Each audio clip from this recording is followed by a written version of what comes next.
Hello friends, welcome back to your channel. This is Manna and बात करते हैं इस वीडियो की. As you can see in title, the video is based on English. Okay, English के section पे हम बात करेंगे. प्री प्लस मेंस बोथ की बात करेंगे एंड बिगिनर सीरीज के नेम से मैंने ये प्लेलिस्ट बनाई है जिसमें मैथ्स रीजनिंग हम हर एक टॉपिक को डिटेल में डिस्कस करेंगे. ओके, जैसे मैंने बना तो देखो यहाँ पे आगे मैथ्स रीजनिंग सबकी रखी है, पर एक वीडियो में सिर्फ एक ही सब्जेक्ट को डिस्कस करेंगे, डिटेल में करेंगे. ओके, जो मेरा लास्ट 2 ईयर का एक्सपीरियंस रहा है बैंकिंग की इंग्लिश को लेकर. सबसे पहले अगर मैं मेरी बात करूँ देन मैं अभी भी मुझे याद है ऑफलाइन मैंने जब कोचिंग ली थी तो फर्स्ट डे मुझे मतलब फर्स्ट डे नहीं इन द सेंस मुझे वो एक पॉइंट याद है जब सर हैज़ और हैव के रिगार्ड कुछ क्वेश्चन हमें करवा रहे थे, वीर सर करवा रहे थे. तो मुझे हैज़ और हैव में इतना तक नहीं पता था कि सिंगुलर कौन सा है प्लूरल कौन सा है. तो मेरी वो उस लेवल की इंग्लिश थी. ठीक है, और even I clear all pre. ठीक है, लास्ट ईयर भी और इस ईयर भी एंड ऑलमोस्ट ऑल प्री 2-3 नहीं हुए हैं. और उसके बाद में मेंस में आउट हुई हूँ बट इंग्लिश की वजह से नहीं हुई. That's the big thing. Okay, so उस लेवल से यहाँ तक लेवल में ऐसा नहीं है कि मुझे सारी इंग्लिश आ गई, लेकिन वो इंग्लिश आ गई जो बैंकिंग में ज़रूरी है. ओके, हमें क्योंकि इंग्लिश बहुत वास्ट है. English is not a subject, ये एक लैंग्वेज है. तो अगर हम बहुत सारा फुल इंग्लिश करने पर आएंगे तो कभी नहीं होगा. ओके, सो अब बात करते हैं डिटेल में. सबसे पहले तो 1-2 चीज़ें जो मैं आपको क्लियर कर देती हूँ. अगर आप बिगिनर हैं और अभी से स्टार्ट कर रहे हैं तो कंसिस्टेंसी की है आपकी. हो सकता है आप इसी ईयर में एग्जाम 1 ईयर में निकाल दो अगर आपको सही कोई गाइड करने वाला है, बताने वाला है. फर्स्ट ये तो बहुत मेन इंपॉर्टेंट चीज़ है. दूसरी, अगर आप कंसिस्टेंट रहते हो उन चीज़ों पर तब. ठीक है, उसके बाद में बात करते हैं पॉइंट. ये 2 पॉइंट मैंने लिखे हैं. एक्स्ट्रा एफर्ट और टाइम लगाना होगा आपको क्योंकि 2.5 से 3 महीने में सिलेबस कवर होने में लगता है आपका, चाहे इंग्लिश हो, मैथ्स हो, रीजनिंग हो. तो उसमें आपको एक्स्ट्रा एफर्ट्स देने होंगे. हो सकता है आपको 9-10 घंटे भी पढ़ना पड़े क्योंकि 1-1, 1.5, 2-2 घंटे की तो क्लासेज ही होंगी ना. उसके बाद में आपको प्रैक्टिस भी करनी होगी.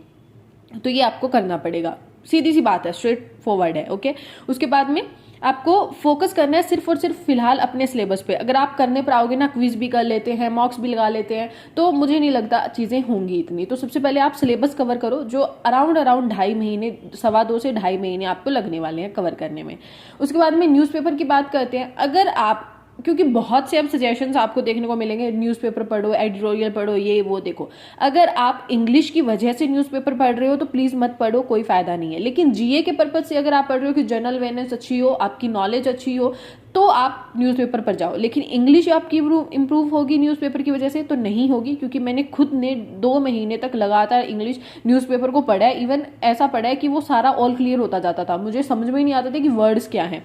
तो कोई मतलब नहीं है ना. जो चीज़ हम टाइम भी दे रहे हैं, डिवोट कर रहे हैं, अपने एफर्ट्स भी डिवोट कर रहे हैं और आपको चीज़ ही समझ में नहीं आ रही है, तो मैं कहूँगी नहीं. लेकिन हाँ, अगर आपकी इंग्लिश एक सर्टेन लेवल पर है, एवरेज से अच्छी है, ठीक है, गुड है, तो आप न्यूज़पेपर से में आप पढ़ सकते हो. ठीक है, और अपनी वोकैबलरी एनहेंस करने के लिए, वोकैबलरी में न्यू वर्ड्स ऐड ऑन करने के लिए, नई चीज़ें सीखने के लिए तो आप जाइए. अदरवाइज एक एवरेज और बिलो टू एवरेज हो तो न्यूज़पेपर में सजेस्ट नहीं करूँगी. अब बात करते हैं इंग्लिश की प्री और मेंस में. प्री में आपकी 30 मार्क्स की रहती है. आरआरबी में प्री इंग्लिश नहीं होती है, सिर्फ आपका मैथ्स और रीजनिंग रहता है 40 मार्क्स का. मेंस में आपकी 40 मार्क्स की इंग्लिश होती है और आरआरबी भी मतलब मेंस में भी होती है. जैसे आरआरबी में प्री में तो नहीं होती है, लेकिन आरआरबी के मेंस में इंग्लिश होती है. ओके, और 40 मार्क्स की रहती है. बाकी एक तो ऐसा हो सकता है कि पेपर की ऊपर नीचे हो जाए मार्क्स में. ठीक है, अब बात करते हैं. और डिस्क्रिप्टिव रहता है. ठीक है, डिस्क्रिप्टिव बाद की बात है, वो तो आप अगर 1 महीने भर में भी करोगे तब भी हो जाएगा. अब बात करते हैं प्री की इंग्लिश की. मैं मेन टॉप पॉइंट्स बता देती हूँ जो पॉइंट्स आपके प्री के एग्जाम में आते हैं. उनके अलावा क्वेश्चंस रेयर ही देखने को मिलते हैं. ठीक है, सबसे बड़ी बात तो पेपर जो होता है एक पैटर्न पे सेट होता है. ओके, उस पैटर्न में आपका कुछ एक पार्ट काफ़ी इजी होगा, कुछ एक पार्ट मॉडरेट होगा, कुछ एक डिफिकल्ट होगा. सारी चीज़ें ऐसी नहीं होंगी कि वो डुएबल ही नहीं हो. ठीक है, उन्हें भी तो बच्चे तो सिलेक्ट करने हैं ना एट द एंड ऑफ. ठीक है, रिजल्ट तो होगा डुएबल तो होगा, लेकिन आपको वो पार्ट समझ में आना चाहिए कि आपके लिए कौन सा पार्ट डुएबल है. फॉर मी अगर मैं बात करूं आरसी, रीडिंग कॉम्प्रिहेंशन, वो मेरे लिए डुएबल है. लेकिन जो अगर बात करते हैं एरर, तो एरर मेरा फिलहाल कप ऑफ टी नहीं है मेरे लिए, लेकिन अभी मैं इस पर काम कर रही हूँ. अब बात करते हैं थोड़ा सा सिनेरियो चेंजिंग की. अगर मैं 2 साल पहले जब मैंने प्रिपरेशन शुरू की थी और 1 साल पहले लास्ट ईयर के जो एग्जाम्स दिए थे उसमें और इस ईयर के एग्जाम्स में मुझे जो मेजर डिफरेंस देखने को मिला वो ये, पहले हम अगर रीडिंग बेस पर भी जाते ना तब भी हमारा ऐसा होता था कि सिलेक्शन के चांसेस काफ़ी ज़्यादा रहते थे. 90%। लेकिन इस बार अगर हम बात करते हैं, इस ईयर एग्जाम्स हुए हैं, उसमें सिर्फ रीडिंग पर बेस आप होकर नहीं जा सकते हो, क्योंकि कट ऑफ में हाई होना, आपका कंपटीशन में हाई होना, आपकी वैकेंसीज मतलब वही चल रही हैं, लेकिन बाकी सब चीज़ें हाई हाई जा रही हैं ना, तो आपका खुद को लेवल भी हाई करना पड़ेगा। तो उसके लिए सिर्फ आरसी नहीं, रीडिंग नहीं, आपको cloze test, para jumble, error, word replacement, sentence word arrangement, ये भी होने चाहिए। अब इनमें से इजी पार्ट कौन सा रहता है? मोस्टली अगर आप एक अच्छे लेवल की प्रैक्टिस करते हो, आरसी, वर्ड रिप्लेसमेंट, सेंटेंस और वर्ड रीअरेंजमेंट, ये आपके लिए इजी पार्ट रहेगा। क्लोज टेस्ट, पैरा जंबल और एरर, इसके लिए आपको ग्रामर का पता होना बहुत ज़रूरी है, कनेक्टर्स का पता होना बहुत ज़रूरी है। ठीक है, बात करेंगे सोर्सेज की, पेड और फ्री दोनों को सोर्सेज की बात करेंगे, क्योंकि सिर्फ फ्री से काम नहीं चलेगा, कुछ ना कुछ तो पेड भी आपको ऑन करना, अपने ऐड ऑन करना पड़ेगा लिस्ट में।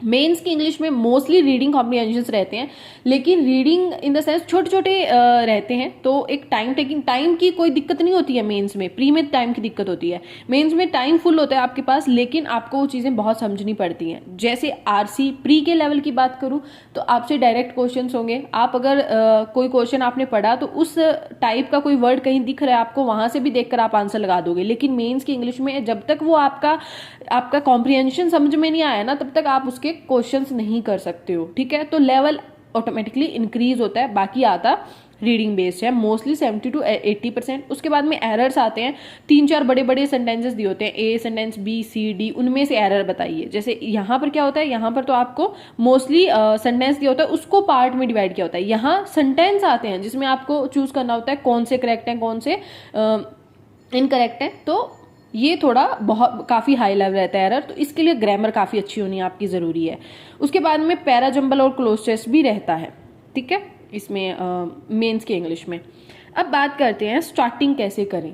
स्टार्टिंग की बात करते हैं, हमने देख लिया क्या क्या किस में आता है। अब स्टार्टिंग की बात करें तो सबसे पहले तो ना एक क्विज लगा लो, उसको देखो कि आप किस सर्टेन लेवल पे आप लाए करते हो। जैसे अगर मैं मेरी बात करूँ तो मुझे अभी भी याद है, जब मैंने फर्स्ट मॉक लगाया था संडे के दिन हमारी कोचिंग सेंटर में, मेरे 2 नंबर आए थे, लेकिन मेरे साथ में जो लड़की थी उसके 16 और 17 मार्क्स थे इंग्लिश में। तो हम दोनों में कोई कंपैरिजन ही नहीं है ना। तो उसकी इंग्लिश काफ़ी अच्छी थी, मेरी इंग्लिश तो बहुत पुअर लेवल पे थी। तो अब दोनों के लिए चीज़ें अलग अलग हैं।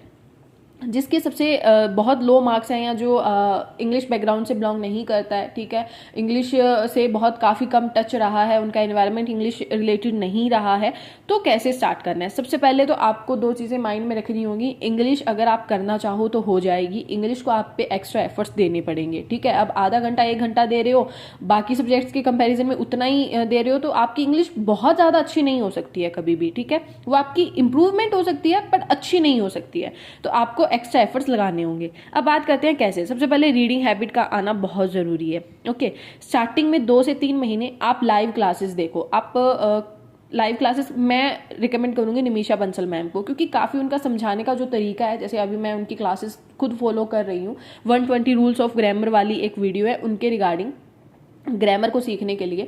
तो आप करो 2 से 3 महीने, जब तक सिलेबस कंप्लीट नहीं होता है ना, आप समझो कि टीचर एग्जैक्टली कैसे कह रहा है हमें एग्जाम में चीज़ों को हैंडल करने के लिए, आरसी को हमें कैसे हैंडल करना है।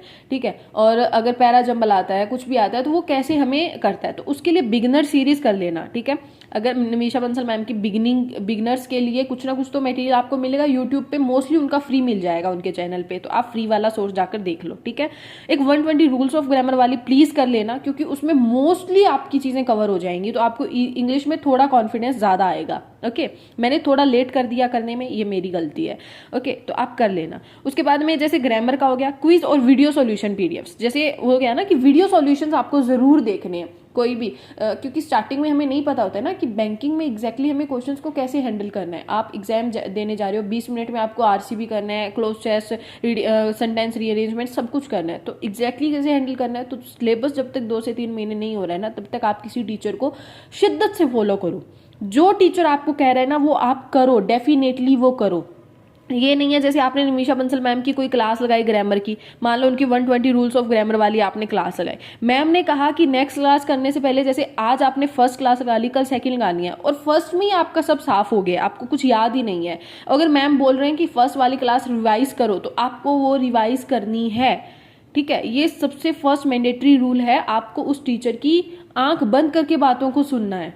जब तक आपका सिलेबस नहीं हो जाता है। उसके बाद में खुद को देखो कि अब आप कहाँ किस पॉइंट पे आ गए हो, अब आप अपने अंदर कैसे इंप्रूवमेंट कर सकते हो, क्योंकि फिलहाल तो 0 है ना। अब 0 से आप 7 to 8 तक तो कोई टीचर ही ले जा सकता है, लेकिन 6 to 7, 7 to 8 के बाद जो हम 10 मार्क्स तक जाते हैं ना, फुल तक, वो हमारी खुद की मतलब होती है कि हम खुद को कैसे समझ सकते हैं। ओके, तो 6 to 7 तक तो आप किसी टीचर को शिद्दत से फॉलो करो, and I recommend Nimisha Bansal ma'am. Okay, उसके बाद में जो, क्योंकि पर्सनली मैं, अब ये हो सकता है कि आपका कोई पॉइंट अलग हो, मेरा पॉइंट अलग हो, मुझे निमिषा बंसल मैम का काफ़ी अच्छा लगा, क्योंकि मैं अभी अराउंड 4-5 दिन से उनकी 120 रूल्स ऑफ ग्रामर वाली क्लास देख रही हूँ।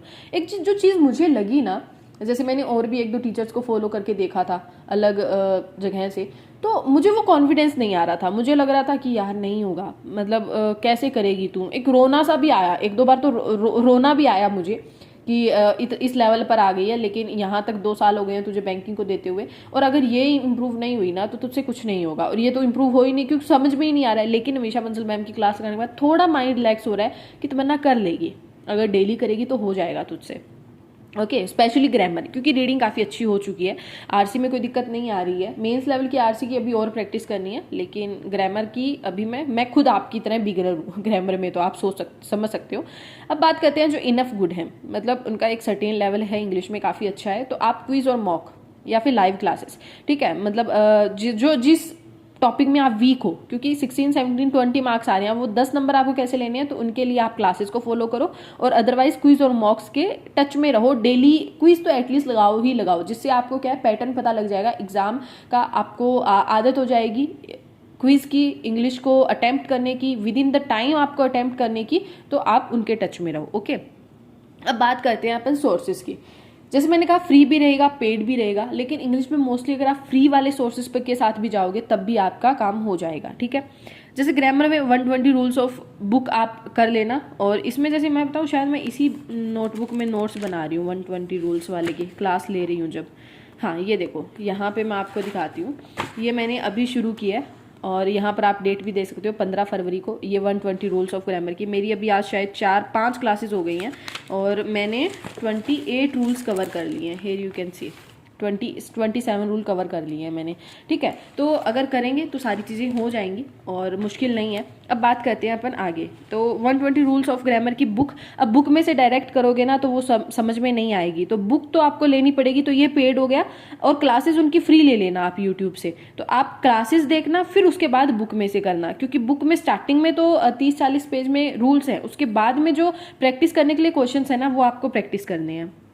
ओके, वोकैब के डेली 5-10 चीज़ें आप ऐड ऑन करते रहना। अब बात करते हैं कि कौन से वोकैब तो बहुत भारी है, मुझे भी ऐसे लगा था कि वोकैब तो नहीं होगी, लेकिन फिर एक चीज़ समझ में आई कि कर ही रहे हैं तो कुछ एक तो वर्ड्स ऐड ऑन करें ना।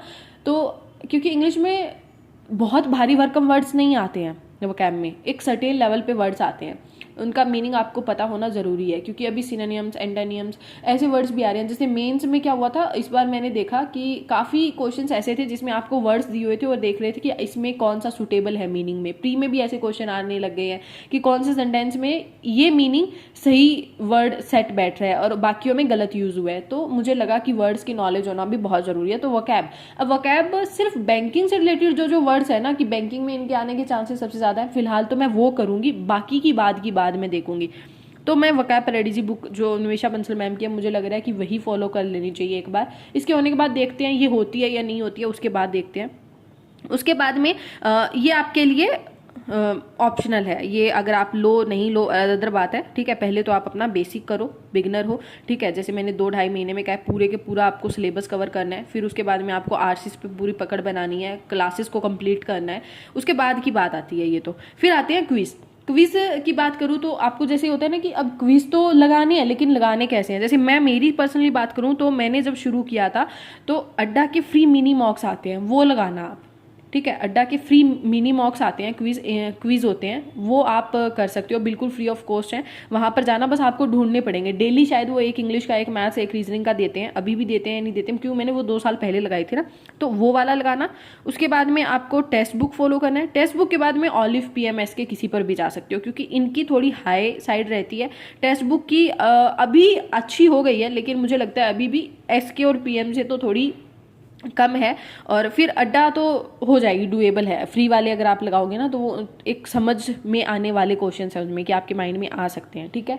और सबसे बड़ी बात तो ये कि प्रैक्टिस बहुत ज़रूरी है और कंसिस्टेंसी के साथ चीज़ें ज़रूरी हैं। ऐसा नहीं हो, जो एक चीज़ मैं कहूँगी कि चीज़ें ऐड ऑन होती जा रही हैं और आपको पिछला आपका सारा ऑल क्लियर होता जा रहा है, ठीक है। ऐसा मत करना। अगर आपको लग रहा है ना, जैसे मैंने बताया कि मैंने 4 क्लासेस कर ली ग्रामर के 120 रूल्स की, अब उनमें 4 क्लासेस में मेरा पिछला सारा क्लियर होता जा रहा है, मैं 5वीं 6ठी करती जा रही हूँ, वो और पीछे का क्लियर होता जा रहा है। तो ऐसा नहीं होने देना है आपको। ज़्यादा से ज़्यादा कितना टाइम लगेगा, जैसे मैंने वो नोट्स बना लिए, मुझे 15 से 20 मिनट लगेंगे एक बार उन पर नज़र डालने में, और वो माइंड में थोड़ा फिर से क्लियर हो जाएंगे, ठीक है। तो वो प्लीज़ कर लेना ये, क्योंकि मैंने ये गलती की है, मैं उन्हीं गलतियों के बेसिस पे आपको चीज़ें समझा रही हूँ। चीज़ें ऐड ऑन करती जाओ और करते जाओ, अपनी बकेट में डालते जाओ, लेकिन पीछे की चीज़ें सारी ख़राब होती जाए, ऐसा मत होने देना। उनके टच में रहना, उनको डेली रिवाइज करना, ठीक है। और क्विज़ की सबसे बड़ी बात, अगर आप कोई क्विज़ या मॉक टेस्ट लगा रहे हो तो सबसे बड़ी चीज़, चाहे डेली नहीं, ऑल्टरनेट पे भी चाहे एक लगाओ, लेकिन अगर वो क्वेश्चंस आपने जो कर लिए ना, मान लो आपने एक आरसी कर लिया, आरसी करने के बाद आपने क्विज़ लगा लिया जिसमें 20 क्वेश्चन थे, उस 20 में से 10 सही थे, 10 गलत थे, लेकिन आपको आंसर सारे 20 के देखने हैं, क्योंकि इंग्लिश में हो सकता है ना आपने कुछ और सोच के लगा दिया हो कि यार ये मेरे को लग रहा है गड़बड़ यहाँ पे, और आपने वो सही मार्क कर दिया हो, आपका आंसर भी सही हो, लेकिन लॉजिक आपको एग्जैक्टली पता ही नहीं है। वो पता होना बहुत ज़रूरी है। तो उसका जो आंसर्स हैं वो प्लीज़ उस पर फोकस करना, उनके आंसर्स अच्छे से देखना, और वही मैं कह रही हूँ, ऑल्टरनेट पर चाहे लगाओ, पर उन चीज़ों को समझना, बस मैं यही कहूँगी, ओके। ये सारी इंग्लिश का निचोड़ था, जो चीज़ें थी कि कैसे क्या करना है, कहाँ से कैसे स्टार्टिंग करनी है। सबसे पहले 2-2.5 महीने कवर करो इंग्लिश के सिलेबस को, ओके। कौन से इंग्लिश में सिलेबस है, मतलब आप नॉर्मल किसी भी साइट पे जाके सर्च करना, banking English, IBPS banking English syllabus, ये सर्च कर लेना, ठीक है। और IBPS बैंक सिलेबस ऐसा सर्च कर लेना, IBPS PO सिलेबस सर्च कर लेना। आपको ना वहाँ पर डिटेल में आ जाएगा कि इंग्लिश में क्या क्या पॉइंट्स रहते हैं, कौन से चैप्टर्स रहते हैं, फिर उन चैप्टर्स को 1 by 1 करना शुरू कर देना, ठीक है। और यूट्यूब पे सारी क्लासेस तो फ्री पड़ी हैं। अब एक चीज़ जो मैं आपको सबसे बड़ी चीज़ रिकमेंड करूँगी, आप मान लो एक टीचर का किसी ने नाउन बहुत अच्छे से कहीं करवा रखा है, आपने वो नाउन कर लिया, तो ये नहीं है आप उन्हीं टीचर्स के साथ बंधे ही रहो। हो सकता है आपको उनका कोई चैप्टर, कोई सब्जेक्ट, कोई भी चैप्टर अगर नहीं समझ में आ रहा है तो you can follow other one, ठीक है। आप किसी और टीचर को फॉलो कर लो उस पर्टिकुलर टॉपिक के लिए, लेकिन ये नहीं है कि अच्छा यार मैं तो इंग्लिश इनसे पढ़ रहा हूँ तो मुझे पढ़नी इन्हीं से है, ऐसा मत करना। मेरे साथ ऐसा हुआ है, मान लो इंग्लिश, मैं मेनली मैथ्स में हुआ था मेरे साथ, 1-2 चैप्टर जो मुझे ऑफलाइन कोचिंग में नहीं समझ में आया वो मैंने किसी और से समझे। बात सिर्फ है कि आपके माइंड में चीज़ें आनी चाहिए, डजेंट मैटर कौन किससे पढ़ रहे हो, कौन पढ़ा रहा है, ठीक है। एट द एंड आपका रिजल्ट मैटर करता है, ओके। सो मैं यही कहूँगी, and thank you so much guys. यही था पूरी वीडियो में। अगर कोई बिगनर देख रहा है तो होप सो आपको कोई डाउट हो तो you can ask me, okay. And Telegram join कर लीजिएगा, Tamanna I will provide you link, okay. और कोई अगर स्टूडेंट वो देख रहा है जिसको अच्छी खासी नॉलेज है या फिर जिसको एक्सपीरियंस है, तो आपके सजेशंस भी मोस्ट वेलकम है। आप सजेशंस भी दे सकते हो कि तमन्ना ऐसे नहीं, ये चीज़ यहाँ पर ये ऐसी हो सकती थी। और अगर सारी चीज़ों के सजेशंस अच्छे से आप दोगे कि हाँ ऐसे ऐसे ये चीज़ें अपन और ऑल्टर कर सकते हैं, क्योंकि हमें अल्टीमेटली मेरा जो गोल है वो है बिगनर्स की हेल्प करना, ठीक है। क्योंकि मुझे कोई बताने वाला नहीं था, तो मैं नहीं चाहती हूँ कि और किसी के साथ ऐसा फील हो कल को। तो आप अगर सजेशंस अच्छे लगे मुझे तो I will pin your comment, मैं आपका कमेंट पिन कर दूंगी जिससे स्टूडेंट्स आपका कमेंट्स देख सके। So thank you so much guys, tata, take care and all the best.